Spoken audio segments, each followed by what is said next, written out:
Ya soy un hombre de la tercera edad. Para entender lo que voy a relatar es necesario tener un contexto histórico de lo acontecido. Todo lo que voy a contar es una historia que le ocurrió a mi bisabuelo. Él estuvo en la peculiar situación de participar en la revolución y en las dos guerras cristeras que sucedieron en México.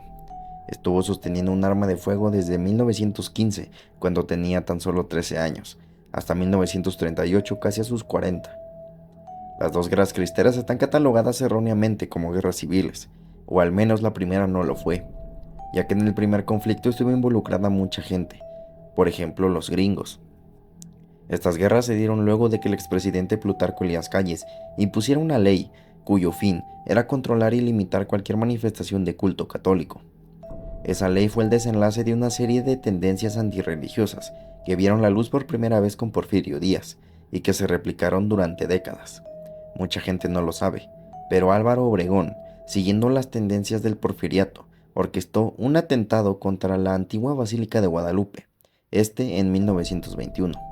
La finalidad del atentado era destruir la famosa imagen que todo el mundo conoce. Pero el tiro le salió por la culata, pues de forma milagrosa el cuadro no sufrió ningún daño, lo que solo sirvió para multiplicar la cantidad de feligreses. Y así ocurrieron varias cosas, agresiones por parte de ambos bandos, claro, hasta que la guerra fue inevitable. Mi bisabuelo era militar y se encontraba en Guanajuato cuando todo estalló. En todas sus historias hay caos, muerte y destrucción. Casi al terminar la Primera Guerra Cristera, Guanajuato era donde los cristeros estaban más fuertes, ya que según mi bisabuelo, ahí existía una organización secreta dirigida por el Vaticano. Y era esa organización la que ordenaba todo el movimiento rebelde. Hasta ese punto todo parecía ser un conflicto bélico relativamente ordinario, pero mi bisabuelo dice que la Santa Sede, como respuesta a las violentas acciones de los canadienses, fue precisamente por el salvajismo que había que se tomó la decisión de trasladar desde Europa un arma secreta. El arma no era más ni nada menos que un muy poderoso nahual. Sí, había un rumor de que los cristeros tenían con ellos un ser y que cuando lo llevaban a la batalla ocurría una masacre. Nunca se dijo nada oficialmente, pero a mi bisabuelo se le hacía raro que de vez en cuando se reportara la caída total de un batallón.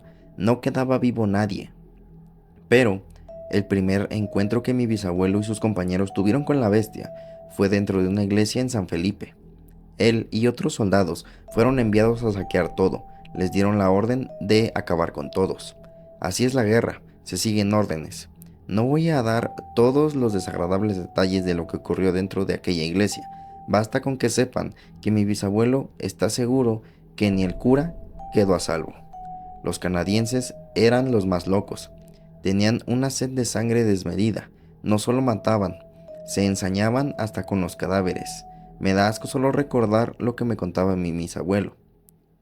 Mi bisabuelo en ese momento estaba presenciando el desagradable espectáculo, cuando de la nada apareció frente una criatura proveniente desde las profundidades del infierno. Literalmente, era como un lobo, pero estaba erguido y era más alto que los canadienses. Debía rondar los 2 metros. Esa bestia carecía de cualquier rasgo humano, ni siquiera la expresión de su rostro parecía un ser normal. El monstruo estaba obstruyendo la salida, no había forma de escapar. El nahual dio un tortuoso alarido que hizo que todos los hombres se llenaran de miedo. Mi bisabuelo dice recordar que hasta los canadienses se pusieron nerviosos. Eso impactó mucho a mi bisabuelo porque ellos eran los que siempre daban el primer tiro y no le temían ni a la muerte. Todos empezaron a disparar con sus carabinas y fusiles. Las balas sí impactaban a la bestia, pero no penetraban su cuerpo. Mi bisabuelo dice que los proyectiles hacían un sonido extraño al momento de cruzarse con la piel del monstruo, que sonaban como si le dispararas un montón de rocas en la tierra. El nahual observaba a todos con odio, les enseñaba sus babeantes colmillos mientras avanzaba muy lentamente hacia ellos. Entonces, se abalanzó sobre el general, acabando con él con sus garras.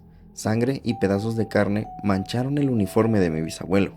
Eso lo dejó petrificado de la impresión. Sintió como si el tiempo se ralentizara. Veía a sus compañeros hacer cosas, pero él no podía moverse. Algunos le siguieron disparando al monstruo. 2 hombres corrieron a refugiarse a la sacristía y uno intentó sacarle la vuelta al nahual para salir de la iglesia. La bestia se dio cuenta que uno quería salir. Entonces se puso en 4 patas, agarró impulso y dio un salto muy grande. Cayó sobre el hombre, que ya casi estaba en las puertas, así que acabó aplastado. El crujir de todos sus huesos hizo que mi bisabuelo reaccionara. Seguía muy nervioso y no pudo sujetar su arma. No tuvo el valor de enfrentar aquella cosa y mejor corrió hacia la sacristía, al igual que los otros 2. El resto se quedó a enfrentar al nahual. En menos de 3 minutos dejaron de escucharse disparos, pero la iglesia no se quedó en silencio. Había pasos. Se escuchaba el sonido del metal de las armas, como si las estuvieran pateando por el suelo. Se escuchaba a un animal comer. El sonido era el que hace un animal cuando despega la carne de los huesos. Mi bisabuelo y los otros 2 se quedaron encerrados en la sacristía, arrinconados y llenos de miedo. Dice que estuvieron ahí como por 1 hora. Luego se escuchó que las puertas se abrieron. Muchos pasos. Una persona empezó a rezar muy fuerte. No era español, tampoco inglés ni francés. Se oyeron grilletes, un gruñido, algo metálico arrastrándose. Hasta la sacristía llegaron muchachitos armados. No tenían más de 14 años. A golpes se llevaron a mi bisabuelo y a los otros 2. De los que se quedaron a pelear contra el nahual, ninguno logró sobrevivir. Aquello había sido una tremenda carnicería sin cuartel. A los 3 se los llevaron para sacarles información. Los primeros 2 no dijeron ni una sola palabra. Les dieron la oportunidad de vivir si repetían 3 palabras con voz fuerte. ¡Viva Cristo Rey! No lo hicieron, así que les pusieron una bala en plena frente. Solo quedaba mi bisabuelo. Al principio tampoco quiso hablar. Entonces lo amarraron a una mesa y luego de unos minutos lograron sacarle información. Fue cruelmente torturado. Los del Vaticano le dieron la opción de vivir a mi bisabuelo si cambiaba de bando. Aceptó, dijo las palabras y lo dejaron vivir. Mi bisabuelo dice que no lo hizo por miedo a la muerte. Él amaba a su patria y nunca se hubiera atrevido a actuar en contra del glorioso ejército mexicano, pero tenía una mujer y un hijo que lo esperaban en casa, por eso lo hizo. Curaron sus heridas, le dieron algunos días para descansar mientras daba más información. Luego le dieron una 30-30 y lo enviaron a combatir, pero ahora formaba parte del ejército cristero. Dice que estar entre sus filas era estar en otro planeta. Al momento de combatir tenían un fervor que jamás había visto, ni siquiera en los 5 años que luchó en la revolución. Todos se cuidaban la espalda, no dejaban atrás a ningún hombre, todos se veían como hermanos de sangre. Mi bisabuelo se volvió muy devoto luego de la guerra, tanto que volvió a las armas en la Segunda Guerra Cristera. Nunca se atrevió a preguntar sobre el nahual, pero tuvo la oportunidad de volverlo a ver en otro enfrentamiento cerca de la sierra, ahí por San Felipe Torres Mochas. Lo llevaban en una carreta jalada por 6 caballos, enjaulado. Mi bisabuelo nunca supo cómo era que el Vaticano controlaba al nahual, pero en esa ocasión que pudo ver cómo lo llevaban a combate, dice que una persona se paró frente a la jaula. Parecía un sacerdote, traía toda la ornamenta, pero sus caras eran un tanto diferentes, como si fuera de un rango superior. Este clérigo traía un libro extraño. Las pastas, por la apariencia, parecían ser de cuero. No tenía una sola letra, solo una simbología.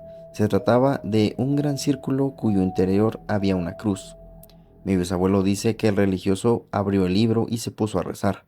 No estaba cerca, así que no pudo escuchar ni una sola palabra. El punto es que luego de unos momentos, la persona cerró el libro y abrió la jaula del nahual. El resto se lo pueden imaginar. Quiero aclarar que todo lo que acabo de relatar es lo que mi bisabuelo le contó a sus hijos, es decir, a mis abuelos, y es la única información que yo tengo. Es importante recalcar que mi bisabuelo participó en 3 guerras, durante más de 20 años vio muerte y cosas atroces, jamás padeció de sus facultades mentales, murió relativamente sano a sus 90 años. Sí sufrió un leve Parkinson, pero nada de Alzheimer. Ya no me atrevo a poner en duda las palabras de mi bisabuelo. Fue un hombre que se jugó la vida, puso su granito de arena para cambiar el curso de la historia de México, al igual que muchos otros, por supuesto. Aún así existe la posibilidad que todo el asunto del nahual sea el fruto de un trauma, o que se tratara de otra cosa que mi bisabuelo no alcanzaba a comprender y buscó darle una explicación basada en su lógica. Eso nunca lo sabremos.